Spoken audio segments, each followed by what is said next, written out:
प्रशासनिक गुरुकुल की current affairs की क्लास में आप सभी का स्वागत है। और आज का जो हमारा विषय है वो एक बहुत ही महत्वपूर्ण विषय है। वो प्रारंभिक परीक्षा के दृष्टिकोण से भी महत्वपूर्ण है और मुख्य परीक्षा के लिए तो खासकर महत्वपूर्ण है।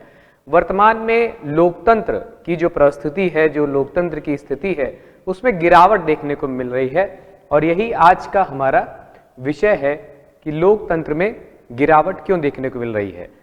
तो इसी विषय से संबंधित जो तथ्य हैं, जो विषय हैं, क्या कारण हैं, भारत में क्या स्थिति है और क्या संवैधानिक मूल्य होने चाहिए जिनके आधार पे लोकतंत्र की स्थापना की जानी चाहिए, या लोकतंत्र को सुचारू रूप से अगर कार्यान्वित किया जाना है तो वो संवैधानिक मूल्य क्या होना चाहिए। इन्हीं सब बातों की हम लोग आज की कक्षा में चर्चा करेंगे।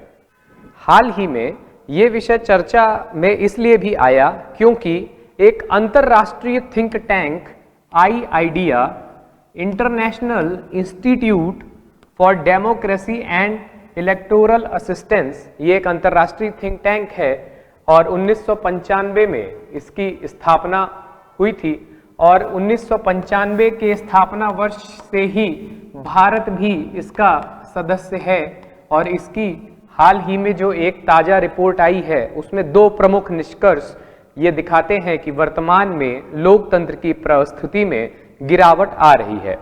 पहला एक जो निष्कर्ष है कि वर्तमान में विश्व के ऐसे देश जहां पे लोकतांत्रिक प्रणाली चल रही है उनमें से लगभग 50% लोकतांत्रिक मूल्यों की हानि ऐसे देशों में देखी गई है। लोकतांत्रिक मूल्य क्या होते हैं? समानता, सार्वभौमिक वयस्क मताधिकार, चुनाव कराना, सहभागिता देना, स्वतंत्रता का अधिकार प्रदान करना, ठीक है, न्यायपालिका की स्थिति, प्रेस की स्वतंत्रता, ये सब जो संवैधानिक मूल्य हैं जो लोकतंत्र को मजबूत बनाते हैं, उन मूल्यों में गिरावट देखने को मिल रही है। कितने देशों में? विश्व के ऐसे लगभग 50% देशों में जहां पे लोकतांत्रिक प्रणाली है। डेटा को थोड़ा सा हम विशिष्ट करते हैं। इस रिपोर्ट में 173 देशों का कुल अवलोकन किया गया था जिसमें से 104 में लोकतांत्रिक प्रणाली या लोकतांत्रिक व्यवस्था सुचारू रूप से चल रही थी। उन 104 देशों में 52 देशों में लोकतंत्र का क्षरण देखने को मिलता है, यानी लोकतंत्र में कमी देखने को मिलती है। कमी किस रूप से? एक तो सैद्धांतिक रूप से और दूसरी व्यवहारिक रूप से।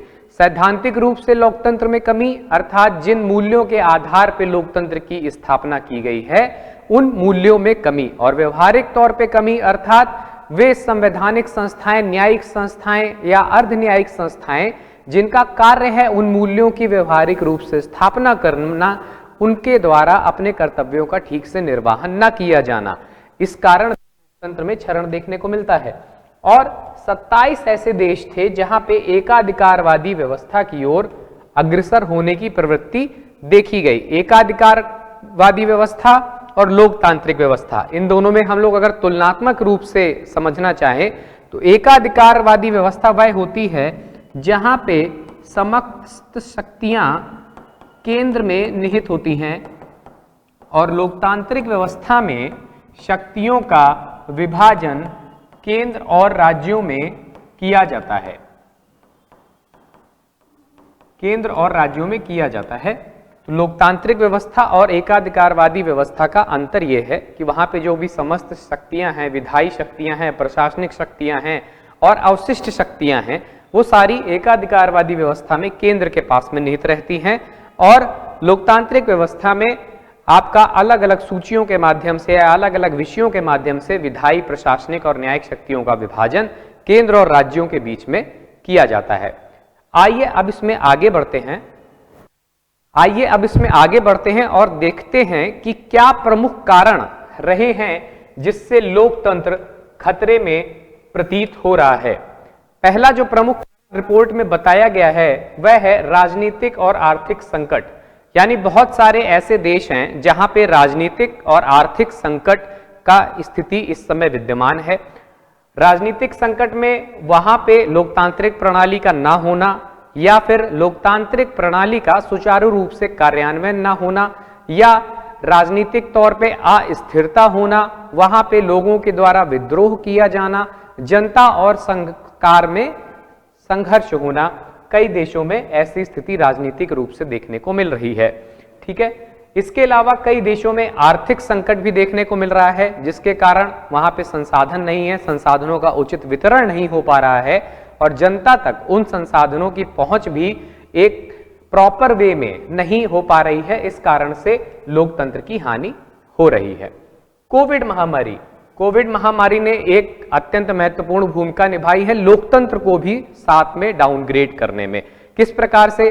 अब स्वास्थ्य जो है आपका एक आधारभूत मूल्य है जो राज्य के द्वारा सुनिश्चित किया जाना चाहिए अपने नागरिकों के लिए, लेकिन स्वास्थ्य संबंधी बहुत सारी अनियमितताएं, केंद्र की भूमिका में कमजोरी, राज्यों द्वारा नीतियों में विफलताएं और राज्यों द्वारा स्वास्थ्य संसाधनों की पहुंच उपलब्ध नागरिकों तक ना करा पाना कोविड महामारी के काल में देखा गया।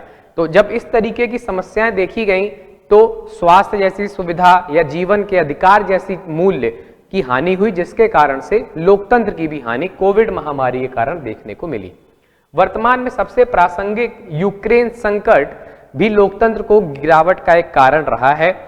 इसमें यूक्रेन संकट को पूरे यूरोप के लोकतांत्रिक व्यवस्था पर भी संकट की संज्ञा दी जा रही है। रूस के द्वारा यूक्रेन पर जिस तरीके से अधिकारवादी और प्रभुत्ववादी नजरिया अपनाया जा रहा है, तो बहुत सारे यूरोपीय देशों ने इसे पूरी यूरोप की लोकतांत्रिक व्यवस्था के ऊपर एक संकट माना है और ये माना जा रहा है कि यूक्रेन भी चूंकि एक लोकतांत्रिक व्यवस्था था, तो वहां पे अगर संकट होगा तो इससे बहुत सारे अन्य लोकतांत्रिक मूल्यों की हानि होगी, लोकतंत्र की अंतर्राष्ट्रीय प्रतिष्ठा और गरिमा की भी हानि होगी। इस कारण से यूक्रेन संकट ने भी लोकतंत्र के गिरावट में महत्वपूर्ण भूमिका निभाई है। अपारदर्शिता, देखिए अपारदर्शिता के दो पक्ष होते हैं। एक तो होता है सूचनाओं को छुपा लेना, जैसे कि लोकतंत्र है, लोकतंत्र में मूल्य के लिए जरूरी है कि पारदर्शिता का मूल्य होना चाहिए, ट्रांसपेरेंसी होना चाहिए, ताकि लोगों और सरकारों के बीच में संवाद बना रहे। अब संवाद की अगर स्थापना करनी है तो पारदर्शिता की स्थिति कहलाएगी। अपारदर्शिता में दो स्थितियां वर्तमान में देखने को मिल रही हैं। पहली तो ये, एक तो सूचनाओं को छुपा लेना, सूचनाओं का प्रकटीकरण ना करना, एक ये, दूसरा अवांछित सूचनाओं का अन्यथा और ज्यादा प्रकटीकरण, यानी ऐसी सूचनाएं जो अनावश्यक हैं उनको बहुत ज्यादा एग्जग्रेट करके दिखाना, बहुत बढ़ा चढ़ा करके दिखाना, यानी इतना ज्यादा दिखा देना कि वास्तविक सूचनाओं की आवश्यकता ही महसूस ना हो जनता को। तो इससे भी एक अपारदर्शिता बढ़ती है। और दूसरा जो प्राथमिक प्रकार है वो ये है कि वास्तविक रूप से जो आवश्यक सूचनाएं हैं उनको प्रकट ना होने देना, सरकारी नीतियों के बारे में जानकारी ना देना, सरकारी सुविधाओं के बारे में जानकारी ना होना, जनता को अपने अधिकारों के बारे में जानकारी ना होना, इस तरीके की चीजें अपारदर्शिता बढ़ाती हैं और अपारदर्शिता कई देशों में बढ़ी है। इसके कारण भी लोकतंत्र की परिस्थिति में गिरावट आई है। अगला जो महत्वपूर्ण बिंदु है भ्रष्टाचार। जैसे कि आप सभी को पता है कि भ्रष्टाचार धारणा सूचकांक अभी जो विगत वर्ष का था उसमें 180 देशों में भारत का 85वां स्थान था। कितना स्थान था भारत का? 85वां स्थान था। और यह दिखाता है कि भारत में भी लोकतंत्र की स्थिति धीरे धीरे गिर रही है। भ्रष्टाचार किस प्रकार से लोकतंत्र को गिरावट करता है? तो लोकतंत्र के जो मूल्य हैं, जैसे आर्थिक समानता एक लोकतांत्रिक मूल्य है, भ्रष्टाचार होगा तो आर्थिक संसाधनों का दुरुपयोग होगा, लोग और अधिकारी वहां पे घूस मांगेंगे, उसके माध्यम से जो लोगों के पास में आय है उसका अन्यथा उपयोग होगा। तो भ्रष्टाचार भी लोकतंत्र के गिरावट के प्रमुख कारणों में से एक है। तो जो रिपोर्ट है इंटरनेशनल आपका IDEA की, उसके अनुसार ये प्रमुख कारण हैं जिनके कारण लोकतंत्र में अभी हाल ही में गिरावट देखने को मिली है। रिपोर्ट के अनुसार कुछ ऐसे भी देश हैं जहां पे सबसे ज्यादा लोकतंत्र की हानि हुई है और इसमें जो प्रमुख देश हैं उनके बारे में हम लोग चर्चा करते हैं। एक प्रमुख देश है ब्राजील। ब्राजील में लोकतंत्र में काफी गिरावट देखने को मिली है। वहां पे मानवाधिकार हनन, पुलिस के साथ संघर्ष, न्यायपालिका पे दबाव आदि स्थितियां ऐसी बनी हैं जिसके कारण वहां पे लोकतंत्र में गिरावट देखने को मिली है। रूस, शीत युद्ध के बाद के दौर में 1993 में रूस के संविधान में इसको डेमोक्रेटिक रिपब्लिक बनाया गया था और वहां पे लोकतांत्रिक व्यवस्था है। उसके पहले साम्यवादी व्यवस्था की बात की जा रही है, लेकिन जिस तरीके से वहां पे रूस अभी इस समय वर्तमान में अंतर्राष्ट्रीय स्थिति में अपनी एक गरिमापूर्ण उपस्थिति दर्ज कराना चाहता है, तो वहां पे कुछ ऐसे कठोर निर्णय लिए गए, कुछ ऐसे अंतर्राष्ट्रीय नीति से संबंधित निर्णय लिए गए, जिससे ये स्पष्ट हुआ कि रूस में भी इस समय लोकतंत्र की हानि हो रही है। और चूंकि एक प्रमुख अभिकर्ता है यूक्रेन में लोकतांत्रिक संकट का, तो इस रूप में भी रूस में लोकतंत्र की हानि मानी जा रही है, क्योंकि स्वयं लोकतंत्र के मूल्यों का हनन इसके द्वारा, रूस के द्वारा किया जा रहा है। भारत में अभिव्यक्ति की स्वतंत्रता पे बाधा जिस तरीके से कुछ समाचार पत्रों पर देखने को मिली, न्यायपालिका और कार्यपालिका का संघर्ष जिस तरीके से देखने को मिलता है, विभिन्न संवैधानिक और अर्धन्यायिक संस्थाओं की अकर्मण्यता यानी कार्य न कर पाना भी देखने को मिलता है। तो भारत में ये बहुत सारे कारण हैं इसी तरीके के जो लोकतंत्र की हानि में भूमिका निभाते हैं। इसी प्रकार हंगरी में, मॉरिशस में और पोलैंड में भी लोकतंत्र की हानि देखने को मिलती है। मॉरिशस में लोकतांत्रिक हानि इस समय मुख्यतः आर्थिक मूल्यों को लेकर है। वहां पे इन्फ्लेशन बहुत ज्यादा है और महंगाई बहुत ज्यादा है। इस कारण से वहां पे जो आर्थिक स्वतंत्रता है, जो आर्थिक संसाधनों की उपलब्धता है, वो सुनिश्चित नहीं हो पा रही है। इस कारण लोकतंत्र की हानि मॉरिशस में देखने को मिल रही है। पोलैंड यूक्रेन संघर्ष से जुड़ा हुआ विषय है। पोलैंड आपकी यूक्रेन के साथ में सीमा भी साझा करता है और इसके साथ साथ में इस समय प्रवासियों का आगमन, उन प्रवासियों के मानवाधिकारों का हनन, न्यायपालिका साथ में उन प्रवासियों के प्रति अधिकारों का सृजन न हो पाना, ये सारे कारण हैं जिसके कारण पोलैंड में भी लोकतंत्र की हानि देखने को मिलती है। अब यहाँ पे एक प्रश्न आपका ये बन सकता है कि निम्नलिखित में से किन देशों में हाल ही में लोकतंत्र की परिस्थिति में गिरावट देखने को मिली है? तो प्रमुख देश हैं ब्राजील, रूस, भारत, हंगरी, मॉरिशस और पोलैंड। इसके अलावा एक क्षेत्रीय वितरण भी है जिसको हम अभी समझने का प्रयास करते हैं। क्षेत्रीय वितरण को समझने के लिए हम रिपोर्ट के कुछ और डेटा की तरफ आगे बढ़ते हैं कि जैसे सर्वाधिक प्रभावित कौन से क्षेत्र हैं। तो सर्वाधिक प्रभावित जो देश हैं जहां पे लोकतंत्र की हानि देखने को मिली है, जैसे अफगानिस्तान, तालिबान के द्वारा अधिकार किए जाने के बाद में वहां पे स्थितियां और खराब हुई हैं। कंबोडिया, बेलारूस, निकारागुआ और कोमारोस, ये ऐसे देश थे जो लोकतंत्र की गिरती हुई परिस्थिति से यानी स्टेटस से सबसे ज्यादा प्रभावित थे। मध्य पूर्व अत्यंत महत्वपूर्ण है क्योंकि यहाँ पे दुनिया का सबसे ज्यादा एकाधिकारवादी क्षेत्र है, यानी यहाँ पे सबसे ज्यादा ऐसे देश हैं जहां पे शक्तियां जो हैं वो केंद्र पे निहित हैं। ऐसा सबसे बड़ा क्षेत्र है और केवल 3 देश मध्य पूर्व में ऐसे हैं जहां पर लोकतांत्रिक व्यवस्था का संचालन किया जा रहा है। वे हैं ईरान, लेबनान और इजराइल। इनके नाम ध्यान रखिएगा, ईरान, लेबनान और इजराइल, क्योंकि यहाँ पे कई बार हम लोग कंफ्यूज होते हैं। प्रीलिम्स में क्वेश्चन आता है, मिलते जुलते नाम होते हैं मध्य पूर्व के देशों में और वहां के शहरों के भी मिलते जुलते नाम होते हैं।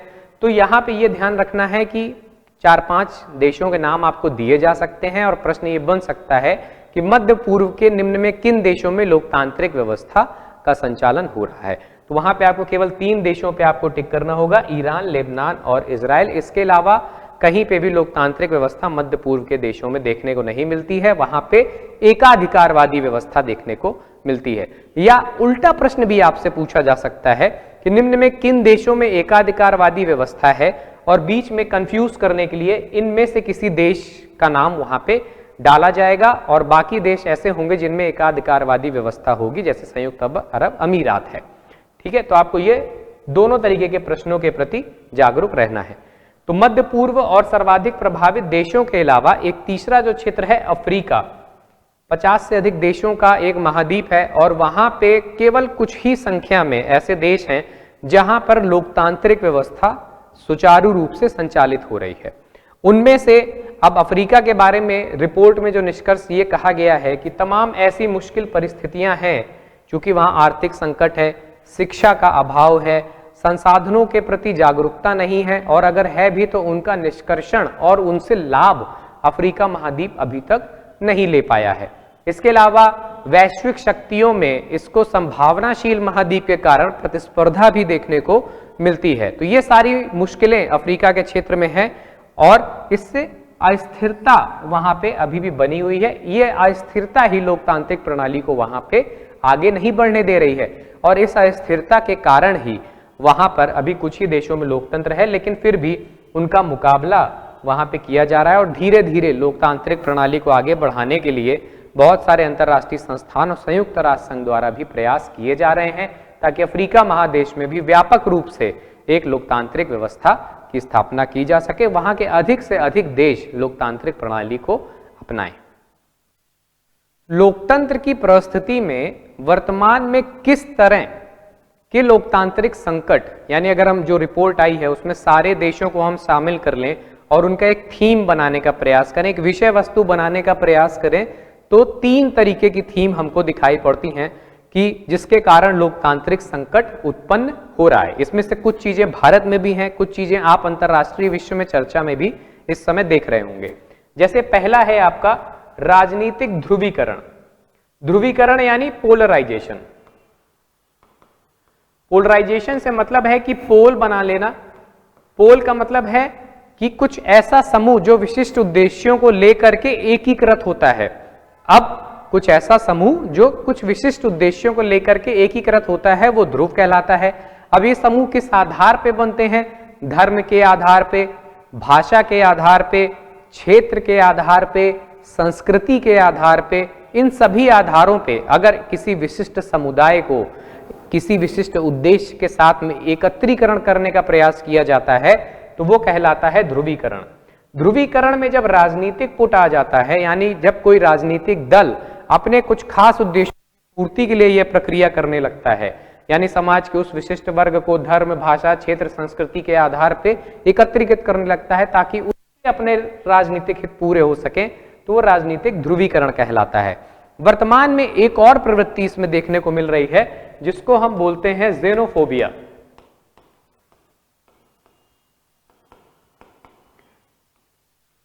ज़ेनोफोबिया की संकल्पना क्या है कि एक विशिष्ट दूसरी संस्कृति के प्रति भय का भाव। अब यहां पे इस भय का भाव का भयादोहन किया जाता है, यानी कि एक विशिष्ट वर्ग जिसको ध्रुवीकृत किया गया है उसको ये भय दिखाया जाता है उसके भय का दोहन करने के लिए कि दूसरी संस्कृति से आपको खतरा है और अगर आप इस खतरे से बचना चाहते हैं तो आप हमारा चयन कीजिए। चयन कीजिए मतलब उस विशिष्ट राजनीतिक दल के राजनीतिक उद्देश्यों की पूर्ति करने के लिए इस तरीके का राजनीतिक भयादोहन आपको किया जाता है। दूसरा जो प्रमुख कारण हमको देखने को मिलता है वो है संस्थागत अकर्मण्यता। संस्था का मतलब है कि यहां पे किस तरीके की संस्थाएं? विधायी संस्थाएं, प्रशासनिक संस्थाएं और साथ साथ में हमारी न्यायिक संस्थाएं। अब इसके अलावा और भी अर्ध न्यायिक संस्थाएं भी इसमें शामिल हो सकती हैं, सांविधिक संस्थाएं भी शामिल हो सकती हैं, क्योंकि ये सभी संस्थाएं किसी ना किसी रूप में लोकतंत्र के लिए काम करती हैं। लोकतंत्र का तात्पर्य यहाँ पे पूरी परिभाषा से आपको समझना है कि जनता का, जनता द्वारा, जनता के लिए शासन। ठीक है, तो जनता के लिए यानी जितनी भी संस्थाएं बनाई गई हैं वो सभी जनता के लिए कार्य करेंगी, जनता के द्वारा कार्य करेंगी। तो जनता के लिए अगर ये संस्थाएं काम नहीं करेंगी, यानी अगर इनमें अकर्मण्यता होगी, अपने कर्म के प्रति जागरूकता नहीं होगी, तो वहां पे सीधा सा जो हमको संकट दिखाई पड़ेगा वो होगा तांत्रिक संकट। तो राजनीतिक संस्थाएं, विधायी संस्थाएं, प्रशासनिक संस्थाएं, इनको अपनी क्रियाशीलता में वृद्धि करने की तत्काल आवश्यकता है। और तीसरा जो महत्वपूर्ण है, नागरिक स्वतंत्रता के लिए खतरों में वृद्धि। नागरिक स्वतंत्रता, जैसे आपको पता है कि स्वतंत्रता के बहुत सारे अधिकार हमारे मूल अधिकार में सम्मिलित हैं, जिसमें अभिव्यक्ति की स्वतंत्रता, संघ बनाने की स्वतंत्रता, अबाध आचरण की स्वतंत्रता, निवास करने की स्वतंत्रता, ये सारी स्वतंत्रताएं दी गई हैं। इसके अलावा नागरिकों की स्वतंत्रता के और भी अन्य अधिकार मौलिक अधिकारों के अतिरिक्त भी प्रदान किए गए हैं। तो उन अधिकारों में अगर खतरा होगा, और खतरा वास्तविक रूप से रिपोर्ट के अनुसार खतरों में वृद्धि हो रही है, तो ये निश्चित है कि ऐसे क्षेत्रों में लोकतांत्रिक संकट हमको देखने को मिलेगा। तो ये प्रमुख विषय वस्तु हैं जिसके कारण विश्व में इस समय लोकतांत्रिक संकट देखने को मिल रहा है। ये जो लोकतांत्रिक संकट हमको देखने को मिल, इसके कारण कुछ चुनौतियां भी उत्पन्न हुई हैं। वैश्विक क्षेत्र पे बहुत सारी चुनौतियां उत्पन्न हुई हैं। तो वो चुनौतियां क्या हैं उनको हम देखते हैं। जहां पे लोकतांत्रिक मूल्य व्यवस्था नहीं है। मूल्य व्यवस्था क्या है? मूल्य व्यवस्था का मतलब है कि वो सिद्धांत जिसके आधार पे लोकतांत्रिक व्यवस्थाएं चलती हैं और इनको व्यवहार के रूप में परिणत करने का कार्य किसका होता है? उन संवैधानिक संस्थाओं का, उन सिद्धांत के अनुसार कार्य करती हैं। कौन? संस्थाएं, सरकारें और जितने भी निकाय हैं, चाहे वो विधायी निकाय हो, प्रशासनिक निकाय हो, राजनीतिक निकाय हो। तो जब ये मूल्य व्यवस्था यानी सिद्धांत ही गड़बड़ हो जाएगा, जब सिद्धांत में ही दोष होगा तो व्यवहार में भी साथ साथ में दोष होगा, और व्यवहार में दोष होने के साथ इसके परिणाम में भी दोष होगा, यानी वहां पे जो लोकतांत्रिक व्यवस्था है उसमें भी आपको दोष देखने को मिलेगा। जिस तरीके से ब्राजील की जो लोकतांत्रिक व्यवस्था है उसको लोकतंत्र सूचकांक में त्रुटिपूर्ण लोकतंत्र कहा गया है। त्रुटिपूर्ण लोकतंत्र का मतलब है कि जो मूल्य व्यवस्था बनाई जानी चाहिए वो उस रूप में नहीं संचालित हो रही है जो उसका व्यवहारिक स्वरूप वास्तव में होना चाहिए। केवल सिद्धांत बना दिए गए हैं लेकिन व्यवहार के स्तर पर परिणत नहीं हो पा रहे हैं। तो एक तो लोकतांत्रिक मूल्य व्यवस्था जहां नहीं है वहां पे चुनौतियां अधिक हैं, वहां पे चुनौतियां बहुत ज्यादा हैं। चुनौतियां कैसी? राजनीतिक चुनौतियां, पार्टियों के बीच में मतभेद, क्षुद्र राजनीतिक हितों की ज्यादा पूर्ति करना, किसके बनस्पत? राष्ट्रीय हितों के। राष्ट्रीय हितों को वो लोग महत्व नहीं देते हैं, तो ये अधिक चुनौतियां हैं। इसके अलावा क्षेत्रीय दल वहां पे बहुत सारे होते हैं जो अपने क्षेत्रीयता को लेकर के हमेशा सबसे ज्यादा प्रखर रहते हैं, और इस अस्थिरता के दौर में लोकतंत्र का संचालन करना अत्यंत दुष्कर होता है। अस्थिरता का दौर, जैसे अभी हमने अफ्रीका की चर्चा करी, अफ्रीका में अस्थिरता का दौर है, और अस्थिरता का दौर का तात्पर्य यहाँ पे जो विभिन्न आर्थिक संकट आ रहे हैं उसके पीछे जो कारण हैं, जो राजनीतिक कारण हैं, जैसे हाल ही में रूस और यूक्रेन संकट के कारण खाद्य संकट पैदा हुआ। एक राजनीतिक और युद्ध संबंधी संकट है, लेकिन खाद्य संकट पैदा हुआ, उर्वरक संकट पैदा हुआ, ठीक है, तेल संकट भी पैदा होने की संभावना। तो इस तरीके की जो चीजें हैं, ऊर्जा संकट पैदा हो गया यूरोप में, तो इस तरीके की जो अन्य संकट अस्थिरता जैसे संकटों का एक पूरा दुष्चक्र बन जाता है, ठीक है, और उनको पृष्ठभूमि में, उन संकटों की पृष्ठभूमि में लोकतंत्र का संचालन दुष्कर होता है, क्योंकि सारे संकट किसी न किसी लोकतांत्रिक मूल्य को अनिवार्य रूप से हानि पहुंचाते हैं। तो एक ये महत्वपूर्ण चुनौती है। लोक लुभावनवादों से लोकतांत्रिक विकास में अवरुद्धता आती है। फ्रीबीज का मुद्दा अभी चर्चा में रहा है, तो सुप्रीम कोर्ट के बहुत सारे निर्णय भी आए हैं, और यह भी कहा है कि हम राजनीतिक दलों को वादे करने से नहीं रोक सकते हैं, लेकिन जो निर्णय होने चाहिए, यानी जो राजनीतिक दलों के वादे होने चाहिए, वो सतत और समावेशी होने चाहिए। दो शब्दों पे खासकर ध्यान है, सतत और समावेशी। जैसे अगर फ्रीबीज दी जाएंगी, अगर कुछ मुफ्त उपहार दिए जाएंगे तो सतत नहीं है, यानी कि वो कंटिन्यू नहीं रहेंगे, वो एक बार उपभोग कर लिए जाएंगे, या कुछ एक निश्चित समय अल्प अवधि तक उपभोग किए जा सकते हैं, उसके बाद में उनकी उपयोगिता समाप्त हो जाएगी। लेकिन उसमें जो व्यय होगा वो तो सरकार का हो ही जाएगा, लेकिन उसकी जो उपयोगिता है वो सतत नहीं रहेगी। दूसरा शब्द है समावेशी, क्योंकि एक निश्चित रूप से ही आर्थिक संसाधन सरकार के पास में है, जिससे केवल एक निश्चित वर्ग तक ही मुफ्त उपहार पहुंचाए जा सकते हैं। तो समावेशिता भी नहीं है। तो जब ना सतत है ना समावेशी है, ठीक है, ना इंक्लूसिव है ना सस्टेनेबल है, तो ऐसे वादों का क्या फायदा है? तो ऐसे से लोकतांत्रिक विकास में हमेशा अवरुद्धता आएगी, क्योंकि जो संसाधन है वो हमेशा आर्थिक संसाधन भी अवरुद्ध होंगे, और लोगों में ये प्रवृत्ति होगी कि जो राजनीतिक दल भले ही वो अकर्मण्य हो, भ्रष्ट हो, कैसा भी हो, अगर वो फ्रीबीज दे रहा है या लोक लुभावन रूप से कुछ मुफ्त उपहार दे रहा है तो उसको चयन कर लिया जाए। इससे भी लोकतांत्रिक मूल्यों में हानि होगी, क्योंकि जनता का शासन है जनता के द्वारा। तो अगर भ्रष्ट जनता ही भ्रष्ट हो जाएगी, अपने मूल्यों की स्वयं रक्षा हम नहीं करेंगे, तो हमारे द्वारा सरकार से भी हमको ये अपेक्षा नहीं होगी कि वो हमारे लोकतांत्रिक मूल्यों की रक्षा करे। तो ये प्रवृत्ति पर भी रोक लगाने की आवश्यकता है। ये प्रमुख चुनौतियां लोकतंत्र के सामने वर्तमान में देखने को मिल रही हैं, जो लोकतंत्र की परिस्थिति को लगातार गिराती जा रही हैं।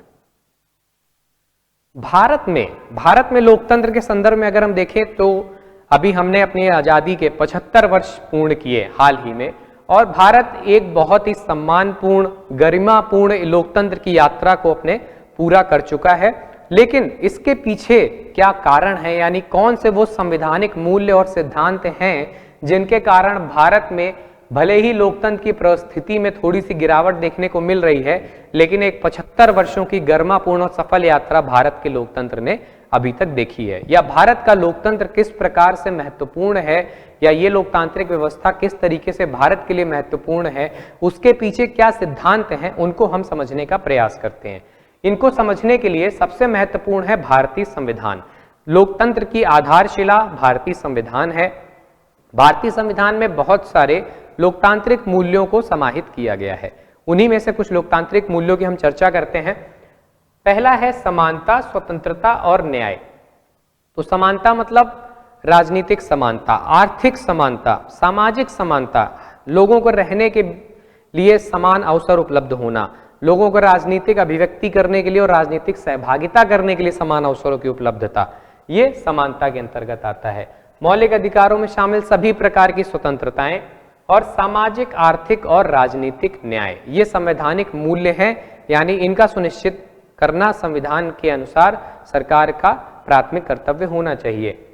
मौलिक अधिकार स्पष्ट रूप से जो हैं वो शामिल किए गए हैं, जो लोकतंत्र को सुदृढ़ीकरण करने में सहायता करते हैं। मौलिक अधिकार पहले हमारे 7 थे, उसके बाद में एक संपत्ति के अधिकार को हटा दिया गया। वर्तमान में 6 प्रकार के मौलिक अधिकार हमारे हैं, जिसमें समानता का अधिकार, स्वतंत्रता का अधिकार, शोषण के विरुद्ध अधिकार, धर्म संबंधी स्वतंत्रता के अधिकार, संस्कृति और शिक्षा संबंधी अधिकार और संवैधानिक उपचारों का अधिकार। ये 6 अधिकार अभी मौलिक अधिकार के रूप में शामिल किए गए हैं, जो कहीं ना कहीं हर रूप में लोकतंत्र के मूल्यों की स्थापना करते हैं और सरकार के विरुद्ध नागरिकों को प्राप्त गारंटी हैं। सरकार के अंतर्गत अगर आपके किसी भी लोकतांत्रिक मूल्य का हनन हो रहा है तो आप इनके द्वारा सीधे सर्वोच्च न्यायालय में और उच्च न्यायालय में जा करके अपना मत रख सकते हैं। सार्वभौम वयस्क मताधिकार।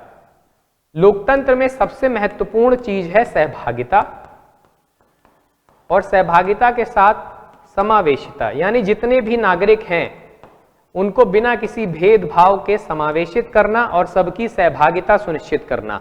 सहभागिता दाता के रूप में भी, प्रत्याशी के रूप में भी, नियंत्रणकर्ता के रूप में भी और संचालनकर्ता के रूप में भी।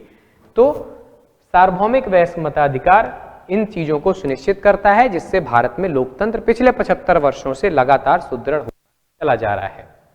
अल्पसंख्यकों और वंचित के हितों का संरक्षण मौलिक अधिकारों में किया गया है। विभिन्न समितियों का गठन किया गया है सरकार के द्वारा अभी तक, ताकि इनके हितों का संरक्षण किया जाए। ये सुनिश्चित कर रहा है कि समावेशिता में जो लोग छूट गए हैं, जो लोग समाज के अंतिम वर्ग पे हैं, उनको भी लोकतांत्रिक प्रक्रिया में शामिल किया जाना चाहिए। यहाँ महत्वपूर्ण तथ्य यह है कि अल्पसंख्यक जो शब्द है ये संविधान में उल्लिखित है लेकिन परिभाषित नहीं है। ध्यान दीजिएगा, संविधान में उल्लिखित है लेकिन परिभाषित नहीं है। ये स्टेटमेंट आपसे पूछ सकता है अल्पसंख्यक अधिकारों के बारे में। अगर आपसे प्रश्न पूछा जाए और 2 स्टेटमेंट बनाए जाएं कि यह संविधान के मूल अधिकार में अनुच्छेद 29 और 30 से संबंधित हैं, तो ये सही होगा। दूसरा, अल्पसंख्यक शब्द संविधान में उल्लिखित और परिभाषित किया गया है, तो ये स्टेटमेंट गलत हो जाएगा। परिभाषित नहीं किया गया है, केवल उल्लिखित किया गया है। तो ये ध्यान दीजिएगा, एक प्रीलिम्स का क्वेश्चन इस तरीके का आपका यहां पे बन सकता है। चुनाव की व्यवस्था। चुनाव की व्यवस्था भारत में वर्तमान में 3 स्तर पे है, केंद्र स्तर पे, राज्य स्तर पे और पंचायत स्तर या नगर निकाय के स्तर पे।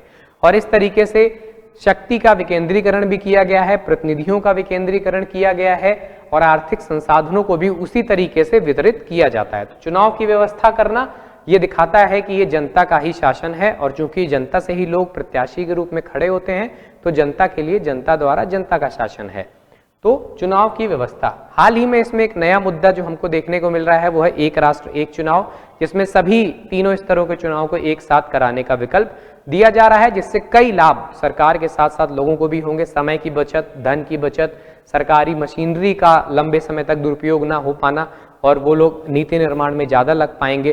फ्रीबीज पे रोक लग जाएगी, सबसे बड़ा, क्योंकि हर बार चुनाव आता है कुछ ना कुछ लोक लुभावन वादे किए जाते हैं, तो फ्रीबीज के जो नुकसान है वो भी इससे रुकेंगे।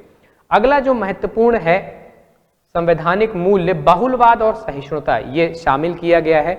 बहुलवाद का मतलब है कि जिसमें बहुत सारी विभिन्नता हो।